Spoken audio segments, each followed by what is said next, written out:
minutos, começando a conversa de redação com a participação do Eduardo Costa, do Júnior Moreira, do sociólogo Luiz Flávio Sapori e da economista Rita Mundim. Você, ouvinte Itatiaia, também é nosso convidado. Pode opinar pelo WhatsApp do jornalismo, 99996-7074. 99996-7074. Você manda pra gente aqui na conversa de redação uma mensagem de texto com a sua opinião. Não se esqueça de colocar o seu nome, o seu bairro ou a cidade de onde você está falando. A prefeitura adia resposta sobre nova flexibilização e frustra expectativa de comerciantes de Belo Horizonte. Eduardo Costa, bom dia para você. Bom dia a todos e boa sexta para todo mundo. Amém. Eu considero que a maior virtude de nós humanos é sermos únicos, né? Cada um de nós tem sua digital. Cada um de nós é um ser único. Agora, isso significa diversidade, que exige tolerância mútua. Se eu sou diferente, eu só vou me dar bem com você se eu tiver a capacidade de te entender, de te ouvir, de te questionar. E o nome disso é diálogo, que é o remédio maior para todas as doenças da humanidade. Estava faltando isso. Nós cobramos. A prefeitura, humildemente, falou mais baixo essa semana, chamou os comerciantes. O prefeito teve uma reunião com os empresários ontem.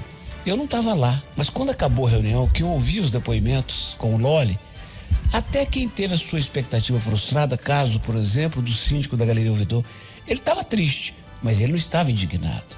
Por quê? Porque ele viu números, ele viu explicação, ele viu respeito. Só isso que se pede na cidade. Eu tenho para mim que na reunião da semana que vem, e acho também que está certo, a prefeitura não dá coletivo hoje, para quê? Agora eu tenho para mim que, dependendo da evolução dos números, na quarta da semana que vem, a prefeitura pode, por exemplo, aceitar essa sugestão que me parece muito boa e que foi levada pelos empresários. Trabalha 4 dias e fecha 3. E assim nós vamos tocando o barco. Se a gente conversar, nós vamos romper isso mais fácil. Não pode ser nem no tranco, e nem no autoritarismo, nem na arrogância e nem na falta de bom senso, porque falta bom senso para a humanidade. Quem vê as fotos de ontem do Leblon, no Rio de Janeiro, com a primeira noite de bar aberto, quem vê os vídeos, os caras não apenas aglomerando, não apenas bebendo, não apenas tripudiando da situação, como desrespeitando solenemente mais de 60 mil mortos nesse país. Então, infelizmente, nós humanos estamos vivendo um tempo, né, de guerra e ódio. E o governante tem que ter muito equilíbrio, tem que ter muita tranquilidade. Eu penso que das últimas semanas, esta foi uma das mais difíceis, mas ao mesmo tempo uma das mais esperançosas na relação da prefeitura com os munícipes. E só posso esperar o melhor pro que vem aí. E você, Júnior Moreira, qual que é a análise que faz sobre essa sexta-feira, que diferente das outras não vai ter entrevista coletiva da prefeitura, porque vai manter o comércio do jeito que está, mas os comerciantes, vamos dizer assim, menos indignados, como o Eduardo destacou. Bom dia mais uma vez. Bom dia, Eustáquio, bom dia a todos os participantes do Conversa de Redação, os ouvintes do Conversa de Redação também. Eustáquio, antes de qualquer coisa, eu quero fazer uma correção, porque ontem, no meio da minha fala, eu citei os dados da Prefeitura de Belo Horizonte e falando que os dados estavam atrasados há 2 dias, né? Eram dados antigos. Aí o Vitor Colares, assessor da Prefeitura, com muito respeito, me mandou uma mensagem me explicando que os dados são atualizados todos os dias, às 4 horas da tarde, sempre de um dia anterior, porque esses dados precisam ser compilados, né? Ou seja, os dados não estavam atrasados, só para deixar isso aqui bem claro, e os dados estão sendo colocados lá no site da Prefeitura todos os dias. Dito isso, Eustáquio, indo para a questão da flexibilização, olha, eu achei muito interessante essa proposta dos comerciantes, que no caso seria fechar 3 dias, abrir 4, ou vice-versa, né? Fechar 4 dias, deixar 3 funcionando, enfim, porque não é novidade nenhuma, basta se olhar para o mundo, né? O Eduardo já citou algumas vezes que na Venezuela eles estão fazendo assim, mas há uns, sei lá, 1 mês e meio mais ou menos, eu falei aqui no Conversa de Redação 2 experiências muito interessantes. Primeiro, a experiência de Israel, que eles estão deixando as pessoas trabalharem durante 4 dias e ficam 10 em casa. Ou seja, você trabalha 4 dias, se você pegou a doença nesse período, ela vai começar a manifestar depois do 3º dia, fica 10 em casa, ou seja, a pessoa já sabe se pegou ou não pegou, se ela pegou, ela não volta, né, para o trabalho. Na Áustria, algo parecido também. Semana sim, semana não lá. E é interessante porque se as pessoas trabalham de segunda a sexta, vamos supor que ela foi infectada ali na quinta-feira, ela vai ficar segunda, domingo, sábado, segunda, enfim, mais uma semana e mais o sábado e o domingo da outra semana, ou seja, também dá tempo de ver se a pessoa está infectada ou não e infectar menos pessoas. Eu acho essa proposta muito interessante, eu acho que foi muito justo adiar essa coletiva, já que não tem nada para falar mesmo, que vai ficar do jeito que está, para essa proposta ser bem estudada, bem planejada, porque eu acho que isso pode resolver o maior gargalo nessa pandemia, na minha opinião, que não é o comércio. O maior gargalo para mim é o transporte público, que leva essas pessoas para trabalharem no comércio e para comprarem no comércio. Ou seja, lá no comércio você chega, tem álcool gel, poucas pessoas podem entrar, mas a pessoa pegou um ônibus antes que tinha 80 pessoas, né? E a gente vê todos os dias como que os ônibus estão andando lotados. Então, para mim, o grande gargalo é a questão dos ônibus, do transporte público, e inclusive esse rodízio pode resolver esse problema do transporte público, que para mim é um grande gargalo. Mas vale a pena estudar bem, sentar com os especialistas, olhar direitinho, que pode dar certo, sim. Ô Rita Mundim, para você, as medidas estão sendo tomadas com equilíbrio ou não? Pois é, faltava o diálogo, né? Já que o diálogo foi melhorado, porque o diálogo ele leva ao conhecimento, à troca de ideias, e isso ajuda na construção de protocolos e critérios. Então, é essa construção conjunta que alivia, né, as pessoas, porque, primeiro, elas têm a sensação de que elas estão participando, segundo, de que algo está sendo feito, e que, terceiro, que está sendo construída a melhor solução neste momento para este problema. Então, essa troca de ideias, essa construção coletiva de critérios e protocolos, e é claro, a gente tem que usar as experiências que estão aí no mundo, como o Júnior falou. Então, dessa forma, a gente avança. Mas no mundo, a base de tudo é o conhecimento e a troca de conhecimento, de experiências na construção de uma realidade melhor. Então, era o que estava faltando, e espero que os políticos amadureçam, né? E consigam dialogar com quem está no chão de fábrica, com quem está na rua, com quem precisa e tem que trabalhar para se construir uma saída com a segurança necessária, mas para que as coisas funcionem, né? E com todo mundo, apesar do receio, apesar da época, apesar do vírus, mas uma solução factível, possível no momento. Ô Luiz Flávio Sapori aqui, bom dia primeiro. Bom dia, Eustáquio. Prazer revê-lo. Aqui pelo WhatsApp, o Plínio Borges, do bairro Dom Bosco, diz o seguinte: a ideia dos representantes do comércio é interessante, funcionar uma parte da semana e fechar na outra parte. 4 dias e 3. Interessante. Só que ele está dizendo o seguinte: o problema é a população respeitar a questão do isolamento, de não ficar passeando aí pelo centro da cidade, pelos shoppings. É verdade. Um dos maiores problemas desse recrudescimento, né, da infecção, da letalidade, né, do crescimento da pandemia em Belo Horizonte, em Minas Gerais como um todo e no Brasil, é essa indisciplina das pessoas, não de todos, obviamente. Nós estamos falando de um segmento, né, da população, né, Júnior, que nega o problema, que, né, não segue os protocolos médicos definidos. Infelizmente, essa é uma característica muito da sociedade brasileira. Isso diz muito sobre aspectos da cultura brasileira, que nós já conversamos aqui. Eu já tenho há um tempo atrás uma expressão que você gostou, Eustáquio, anomia moral, né? É um pouco isso. Reflete um pouco essa dificuldade de seguir protocolos e se pautar um pouco pelo coletivo, pelas normas da vida coletiva. Mas eu quero reforçar os argumentos, né, da Rita, do Júnior, do Eduardo. Eu não esperava outra decisão da prefeitura, Eustáquio, diante dos números, né, de ocupação das UTIs, dos leitos de UTI em Belo Horizonte. Certamente nós vamos prolongar, né, esse isolamento por mais uma semana. Agora, Júnior Moreira, eu, entre as propostas que você elencou, eu acho todas muito interessantes, que devem ser consideradas aqui no debate da capital, até da região metropolitana, né? Até nós vamos falar isso depois sobre a região metropolitana. Mas o estado de Goiás também tomou uma decisão que me pareceu interessante, né? Um acordo do governo estadual com as prefeituras a partir da semana que vem. Vão ser 15 dias ininterruptos de abertura da atividade econômica em geral, 15 dias, depois fecha 15 dias. E assim vai, abre 15, fecha 15, já com um calendário previamente definido. Ou seja, as experiências começam a surgir, as propostas alternativas, Eu acho que, né, nós podemos sermos audaciosos aqui também, em Minas, em Belo Horizonte, nesse sentido. Ô Eduardo, enquanto isso, a Polícia Civil descobre fraude em equipamentos hospitalares aqui em Belo Horizonte. Agora vê, no bairro de Santa Amélia, bairro de classe média da região da Pampulha, me aparece uma casa de classe média, uma casa confortável, repleta de respiradores, cujo fabricante não autorizou. A polícia descobre que eles não têm autorização para consertar respirador, para atuar. De repente, faz uma maquiagem, uma gambiarra no respirador daquele e mata alguém que estiver no CTI. Tem jeito para a humanidade? Tem.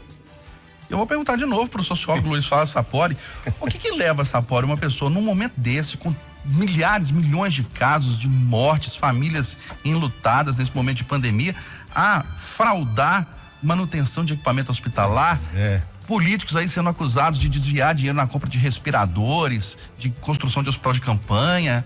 Pois é, Eustáquio, indivíduos com motivações criminosas, né? Eles aproveitam as oportunidades. Infelizmente, a pandemia cria uma oportunidade para aqueles que querem ganhar dinheiro de forma ilícita, como, né, o Eduardo está chamando a atenção. E não é só dos equipamentos. Há pouco tempo atrás, acho que também aqui na região metropolitana, uma fábrica clandestina de álcool. Sim. Não foi, Eustáquio, se não me engano? Ou seja, as chances de ganhar dinheiro para quem está no mundo do crime são grandes nesse momento, né, de pandemia. Nós chamamos isso, Eustáquio, de mercados ilícitos. É a expressão que os estudiosos do crime, os criminólogos, né, mundo afora, usam para caracterizar esse tipo de atividade criminosa. São empresários do crime. E, geralmente as pessoas imaginam que criminoso é aquele que mata, aquele que rouba, né, Júnior Moreira? Aquele que estupra. Não, você tem indivíduo que não mata, não rouba, não estupra, mas é criminoso. Como é esse caso aí. Indivíduos mal intencionados, indivíduos que estão se aproveitando, né, da dor alheia, do sofrimento coletivo para realizar seus intentos, né, de ganhos fáceis. Mas eu queria também destacar um aspecto interessante desse fato, de novo, a proeminência da Polícia Civil de Minas Gerais. Eu tenho destacado aqui já há algum tempo como tem melhorado a Polícia Civil de Minas Gerais, Eustáquio, Júnior. Como no governo Zema, esse é um dos méritos do governo Zema na área de segurança pública. Despolitizou a Polícia Civil do Estado. Hoje você não tem mais deputado, né, dando pitaco nas investigações e nas escolhas, né, de delegados. E aí os resultados estão aparecendo. São nítidos os avanços na investigação criminal em Minas Gerais. Esse é o lado bom, digamos, o único lado bom, né, dessa história toda aí.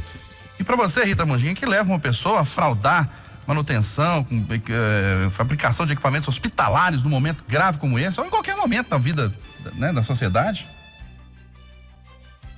Pois é, né? É aquela cultura, né, do dinheiro da viúva. Na hora que fala que tem dinheiro público, muito dinheiro público, em uma situação de calamidade, aparece sempre aquele empresário corrupto e também o agente público, que, né, nós vamos, no final dessa história a gente vai ver que é essa história que se repete no Brasil há anos, por essa participação excessiva do Estado na economia.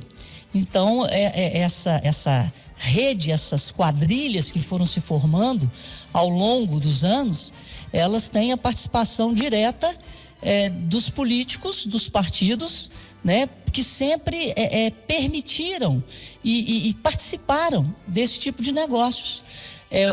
Interesses privados sendo abastecidos com dinheiro público. Nós estamos vendo aí a operação que agora estão atrás do Zé Serra e da filha dele. A Polícia Federal está lá em São Paulo. Então é sempre assim. Então é isso que tem que ser mudado, é essa transformação do Estado com a diminuição da participação do Estado na economia.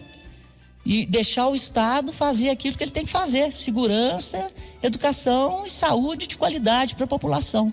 Mas quando surge essa oportunidade de ter dinheiro público sem licitação, né, e essa emergência, essa urgência, aparece esse mal histórico do Brasil. Esse mal histórico do Brasil. que é daqueles que nos representam e agentes públicos se envolverem em negociatas. E é isso que tem que ser banido do país, ou diminuído muito, e tem sido diminuído muito. E parte da resistência que o presidente Jair Bolsonaro sofre é em função desse desmanche de vários grupos, né, que por anos e anos e anos fizeram esse tipo de negócio no Brasil, e a Operação Lava Jato veio mostrar isso para toda a sociedade brasileira e tentar sanar isso. E essa hoje está aí, Zé Serra, Rodoanel, isso vai acabar respingando em muita gente mais do PSDB. Estão desmontando o esquema do PSDB em São Paulo. Ô, Júnior, aqui pelo WhatsApp, o Charles Teixeira do Mantiqueira está dizendo que o pior vírus que existe é o vírus da corrupção. Temos que inventar uma vacina, que é a vacina da punição. Ô Eustáquio, eu queria voltar ao cerne dessa questão, porque eu acho que é muito importante a gente pontuar algumas coisas dessa investigação do que foi feito pela Polícia Civil ontem. Esse tipo de aparelho não é igual arrumar um liquidificador, não, uma geladeira, não.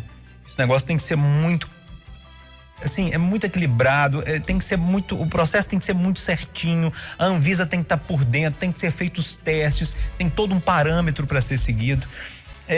E não dá nem para falar as pessoas que foram conduzidas que não sabiam da história, né? Porque o delegado disse que eles estavam raspando a numeração de série.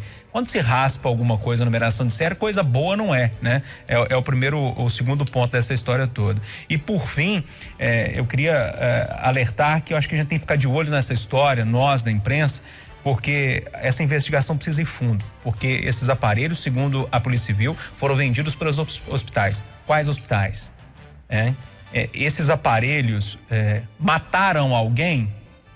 Sapori estava falando da questão de ser criminoso ou não, que alguns matam. Essa situação aqui pode chegar na morte de muita gente que não foi bem atendida, achando que estava sendo bem atendida, né? Os médicos foram lesados também, porque estavam ali com pacientes, tentando recuperar esses pacientes, e quem sabe aquele aparelho também não estava equilibrado da melhor forma possível. Então essa investigação tem que ir muito a fundo, e a gente vai descobrir muita coisa nessa história ainda. Eduardo, e o governo de Minas e a Prefeitura de Belo Horizonte trocando farpas novamente sobre as medidas de combate à Covid-19, hein? Eu acho isso de uma pequenice. Eu não sei se existe essa palavra. Pequenice, pequenez, piquitude. Eu acho isso uma tristeza tão grande. E eu insisto, hein? Nós passamos aqui quase 2 décadas sofrendo com a desinteligência entre a prefeitura petista e o governo do estado tucano. E de manhã nos xingavam de tucano, de tarde de petista. Agora tá essa encrenca de novo. E pior que de vez em quando respinga pra gente, sabe, Eustáquio? De vez em quando alguém diz que quando fazemos críticas na Itatiaia é porque queremos prejudicar esse ou aquele, é porque temos os candidatos da própria casa. De vez em quando tem isso também. Está a serviço de uma candidatura de outra. Eu acho isso tão pequeno.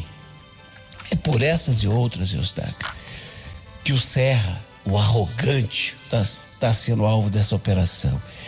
É por essas e outras que 6 anos depois de Belo Horizonte dar um vexame mundial em plena Copa do Mundo, de ver cair um viaduto desnecessário que estava com concreto vencido, ferragem de menos, retirar o escoramento antes da hora, Belo Horizonte não tem punição para a famosa Covan, nome reinante nas histórias de corrupção das últimas 5 décadas. Belo Horizonte não teve de volta o dinheiro, não tem ninguém na cadeia. A cidade sequer ouve falar do assunto. Por essas e outras, que a única coisa que aconteceu de concreto nesse episódio do viaduto, que foi um vexame, que está fazendo 6 anos hoje, é que o promotor do caso foi afastado por conta da política nojenta. Eu vou falar mais disso não, sabe? Eu tenho a maior preguiça desse assunto, senhor Eustáquio. E você, João Moreira, por que acha que tem tanta troca de farpa nesse momento de pandemia aí entre o governo de Minas e a Prefeitura de Belo Horizonte, hein? Velha e boa politicagem em épocas de eleições, né? É sempre assim, gente. Ano eleitoral é uma beleza, nem na pandemia as pessoas não param. Agora, nessa história toda, eu acompanhei essa polêmica bem de perto, vi a entrevista do governador Romeu Zema, depois vi a resposta do secretário Jacobson Machado aqui de Belo Horizonte. E eu não sei não, viu? Eu não vou medir palavras, não. O Zema precisa olhar mais para o lado dele resolver o problema dele, que é levar dinheiro para os hospitais do interior. A doutora Cátia Rocha, presidente da Federa Santas, disse aqui no domingo que o dinheiro não está chegando como deveria chegar. O hospital de campanha, a gente sabe que ele não foi aberto ainda porque não tem condições de se abrir, né? Então acho que o Zema devia ficar um pouco mais calado e trabalhar mais, porque os números que o secretário Jackson Machado Pinto colocou ontem na CNN, na entrevista, foram para o Zema ficar um pouquinho mais calado e começar a trabalhar. Por que, Luiz Flávio, pode dar sua opinião? Tem tanta troca de farpa, é por causa do ano eleitoral, ou que eles não estão se entendendo tecnicamente? Não, 2022 já começou, né? Nós estamos falando de 2 futuros possíveis candidatos ao governo de Minas Gerais, né? Mas nessa história toda eu concordo com o Júnior Moreira. O governo Zema, o governador Zema, o secretário de Estado da Saúde é que deve mais explicações. Porque tá claro a incapacidade da Secretaria de Estado da Saúde de coordenar esforços municipais. Está claro a ineficiência do governo estadual, por exemplo, em coordenar os esforços dos municípios da região metropolitana de Belo Horizonte, Eustáquio, que é algo que seria banal, né? Belo Horizonte fecha, Santa Luzia abre, Pedro Leopoldo abre. Outro dia eu estava vendo uma reportagem, Pedro Leopoldo praticamente estava mantendo a vida, né, econômica, comercial da cidade sem leitos de UTI. Então Belo Horizonte está sofrendo os impactos de uma certa irresponsabilidade de algumas prefeituras da região metropolitana. Quem deve resolver isso? O governo estadual. Quem deve montar um comitê juntando as prefeituras, secretarias municipais da região metropolitana, Eustáquio? É a Secretaria de Estado. Por que não está fazendo isso? Pelas picuinhas políticas. E reforço o que o Júnior disse: cadê o hospital de campanha? No momento em que as UPAs da capital estão superlotadas, Júnior Moreira, é inadmissível, é imperdoável que aquilo ali vai virar, parece que um monumento da ineficiência da pandemia, né, em Minas Gerais. Parece que nós vamos, né, ter ao final do ano aquele hospital de campanha lá como um símbolo, um elefante branco da incompetência, né, do governo estadual, né, no enfrentamento da pandemia. Recentemente o secretário Carlos Eduardo Amaral, de Estado de Saúde, disse que não abre o hospital de campanha, além das questões de falta de efetivo, de pessoal, mas principalmente porque lá são leitos de enfermaria. E os que estão esgotados atualmente, os que estão chegando perto do pico, são os de UTI. São os casos mais graves, né? Mas a importância de abrir um hospital desses, tá? Que eu ouvi da pessoa que está gerindo, o médico que está gerindo o hospital de campanha de Biritel e Itabirito, que a gente ouviu aqui no Domingo Especial. É para a equipe já começar a trabalhar e ganhar casco, sabe? A equipe ficar cascuda. Que hora que precisar de disposição, exatamente. Né? Tá certo. Ô, Rita Mundinho, onde está o problema aí entre governo de Minas e prefeitura de Belo Horizonte? Incoerência, né, Eustáquio? É um negócio assim que não dá nem pra gente entender, falta lógica. Antes, aquilo que era o símbolo da eficiência do estado de Minas do combate à Covid, virou agora o símbolo da ineficiência e da incompetência. E eu já falei aqui e repito, eu ouvi, se não me engano, do Henrique Salvador, que o Mater Dei está com 3 andares em Betim, que o Mater Dei seria a UTI da enfermaria da Gamileira. Só que fizeram tudo, iniciativa privada, o Hospital Mater Dei, tudo que era tudo que estava ao alcance na combinação foi feito. O que não foi feito foi a contratação de pessoal que deveria ter sido feita pelo governo. E da mesma forma, o governador Zema, ele ficava todo orgulhoso, falando que ele tinha um STEP, que ali estava o STEP. Então a sensação que a gente tem é que ele comprou o STEP errado, né? Que a gente está rodando num carro e comprou um STEP de bicicleta, porque ele não pode colocar o STEP para rodar. Então isso é um absurdo e, mais uma vez, mau uso do dinheiro público. Ele que tem feito tanto e tão bem sua gestão, né? Administrando centavo, prestando conta, sendo um governador ciente da responsabilidade no uso do recurso público, está dando um péssimo exemplo de gestão e de uso desses recursos tão escassos no momento tão necessário. Então é muito triste que o STEP seja do carro errado. E repito aqui, cadê o pessoal para encher esses 3 andares do Mater Dei lá de Betim, onde seria a UTI da enfermaria, que seria o Hospital da Gamileira, de campanha? Ô, Eduardo, e a Operação Lava Jato mirando agora de manhã o ex-governador de São Paulo, senador pelo Estado, José Serra, suspeito de lavagem de dinheiro, de receber propina da Odebrecht. Ele é do PSDB, né? Muita gente diz que a Operação Lava Jato fazia uma perseguição ao PT. Você acha que sim ou que não? Ela é democrática, entre aspas, vamos dizer assim? Esse é um dos maiores símbolos da arrogância. Esse cara era ministro da Saúde, foi ali a Divinópolis, em região, na época de febre amarela. Ele desceu do carro, tinha umas 100 pessoas, entre curiosos, políticos, jornalistas. Ele caminhou do carro até o prédio, cerca de 70 metros, sem sequer tirar os olhos do horizonte. Agora eu posso dizer, ladrão arrogante. A Lava Jato é que está dizendo. E você, Luiz Flávio Sapori, o que pode dizer? Bom, parece que a Lava Jato, né, ainda tem lenha para queimar, né? Ao contrário do que o Procurador-Geral da República, o Augusto Aras, tem dito. Eu reforço o argumento do Eduardo Costa, né? Infelizmente o Serra caiu na malha, infelizmente ele tem muita coisa para dizer, explicar, mas o que mais me preocupa nesse momento é que o Procurador-Geral da República, o senhor Augusto Aras, quer acabar com as forças-tarefas no âmbito do Ministério Público Federal, Eustáquio. Esse tema está sendo discutido lá em Brasília. O Augusto Aras e a cúpula hoje da instituição, né, quer, de alguma maneira, mudar a forma de lidar com a investigação dos crimes de corrupção, os crimes de colarinho branco. E está aí, a Lava Jato é um marco histórico no Brasil. O modelo de força-tarefa, agregando promotores, policiais, fiscais da Receita, isso é um modelo de sucesso. A Lava Jato é um símbolo, é um ponto de inflexão na história do Brasil. Os livros de história do Brasil vão falar dela como um momento muito importante, uma mudança, uma guinada na forma de enfrentarmos a corrupção, enfrentarmos o crime do colarinho branco. A Lava Jato morreu. O senhor Augusto Aras está querendo, né, inviabilizar algo que mostrou resultados e que deve perdurar até que o último, né, os últimos dos processos, né, em trâmite em Curitiba, né, seja processado. Você já tinha falado agora há pouco, hein, Rita Mundinho, sobre essa operação, mirando o ex-governador José Serra? A Lava Jato é um patrimônio da sociedade brasileira e é referência mundial, né? Nós temos grandes referências mundiais, como o nosso sistema financeiro, o Banco Central, a própria Receita Federal. Então, é um patrimônio da sociedade e trabalha em prol da sociedade. Então, eu acho que ela tem que continuar e ela tem que ser permanente, porque o vírus da corrupção, ele não morre, não. Na hora que botou um dinheirinho público ali, aparece sempre um empresário para bater um papo com alguém da iniciativa privada e aí os corruptos aparecem de forma do PT. Só que em paralelo a gente tem um estado do tamanho de São Paulo que também, né, tinha lá os seus esquemas, como no Brasil. Então, eu acho que está indo assim em escala, né? Primeiro o combate em nível de governo federal e agora vai pegando aonde, no caso de novo a Odebrecht, né, o Rodoanel, aonde que o dinheiro follow the money, siga o dinheiro. Então tem que seguir o dinheiro sempre para estancar a corrupção. A Rita citou uma questão interessante, você acha também, Júnior? A Operação Lava Jato devia ser permanente? Ou operações como essa, né?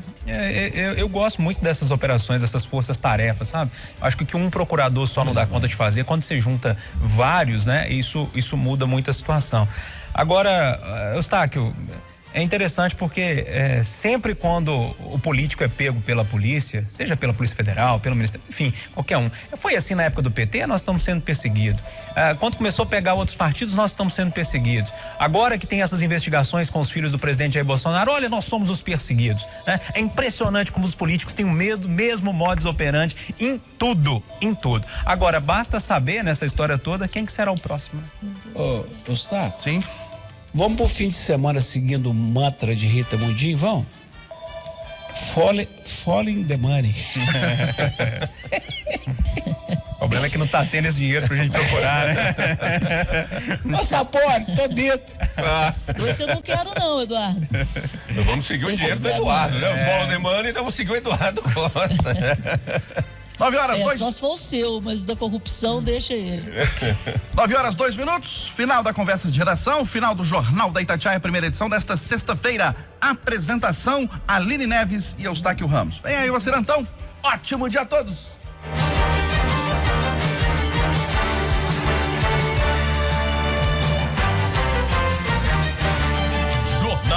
da Itatiaia. Oferecimento Sindeac, o sindicato que é